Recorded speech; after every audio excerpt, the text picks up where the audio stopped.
We do have a clip that I thought would be appropriate to put up today. It'll take 2 minutes, and I think you'll find it interesting, but we appreciate it. And let's see if we can do that. You'll turn out the lights, and we'll see if we can do that. Thank you. I think people wanted to know why I made the decision to remove Saddam Hussein. And I think one reason the book is successful because it's not a book that is mean-spirited or settles scores. After the deal, after the deal, I find out that I'm not happy. You people are so pathetic at CNN. Let me just...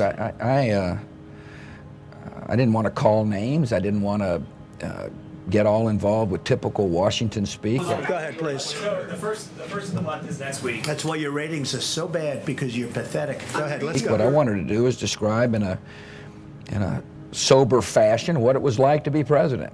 Jake, yeah, how you doing? I'm good. How you doing, sir? So what have you been doing since 2000? Never mind. Working my way to this chair. Your ratings are terrible. You got to get back to real news. Go ahead. So are you going to be here for President Obama? I will.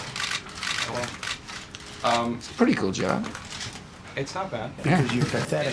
In the past, when you've been asked to address bad poll numbers or your unpopularity, you've said that history will judge that you did the right thing, that you thought you did the right thing.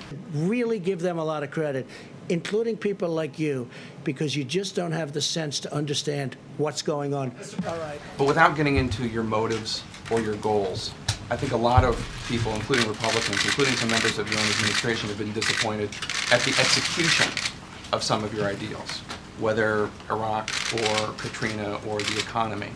What would your closing message be to the American people about the execution of these goals? Well, first of all, hard things don't happen overnight. Therapies to battle the plague. Therapies to me are the most exciting. The vaccines are obviously so important, but the therapies are immediate, you know. This problem started before my presidency, obviously took place during my presidency. The question facing a president is not when the problem started, but what did you do about it when you recognized the problem? I told you we inherited a lot of garbage. We took, they had tests that were no good. They had, all the stuff was no good. It came from somewhere, so whoever came up with it. And I readily concede, I chunked aside some of my free market principles when I was told by chief economic advisors that the situation we were facing could be worse than the Great Depression. You said you knew this was going to be a pandemic. Can I tell you what? I did know it. I did know it. All I have to do is look. So you knew it. Anybody knew it. Just, are you ready?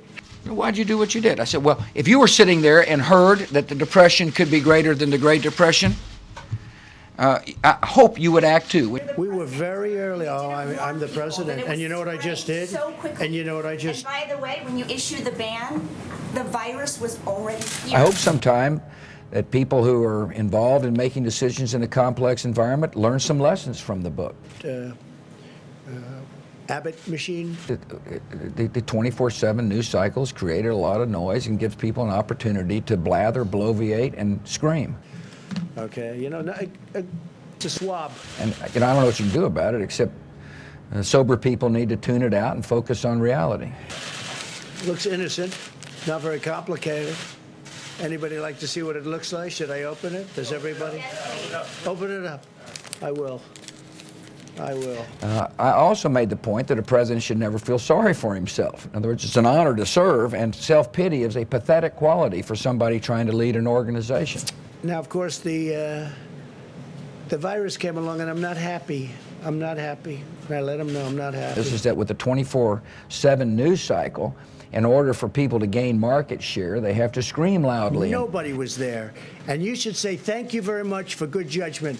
Go ahead. They have to, make a case in an exaggerated way to be noticed. The entire country. How many people died? And that's a fair point. How many people died in the United States? And yet I closed up the country, right? Does it remind you of something? Reminds you of this, right? One's a swab, one's a Q-tip. It's actually different. And so in one way, the 24/7 news cycle is great because it gives consumers a lot of choice. In another way, it creates Done a hell of a job. The presidency is an administrative position. You got a vast group of people that are looking at the president. And you know, when people were disgruntled with my presidency, had I let that affect my behavior, it would have affected the organization. This. And I told you, I'm not, listen, CNN, listen, CNN. The other thing that's interesting about the presidency, events take place that are out of your control. We also know how people have been just ravaged by this curse, by this horrible scourge, plague, call it. It's got many different names.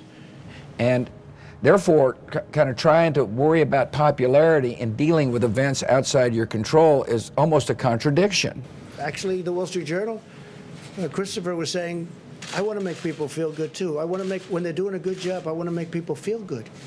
I want the Admiral to feel good. He's worked so hard. Mike has worked so hard. When that happens to you as president, you don't have time to say, well, let's figure out how to make me popular. What you have to figure out is, how do you solve the problem? Andrew had something else to say that was really nice, but we won't go through that. But he really, I mean, it was really a good statement. Do you want to put the rest of it up, or do you not have it? And that's the nature of the presidency. The unexpected happens at times, and you've got to solve the problem. And therefore, it's important to have a team that's focused on certain basic principles in order to be in a position to solve the problem in an effective way. I will say this. I want to get it open as soon as we can. We have to get our country open, Jeff. You say, sir, what metrics you will use to make that decision? The metrics right here.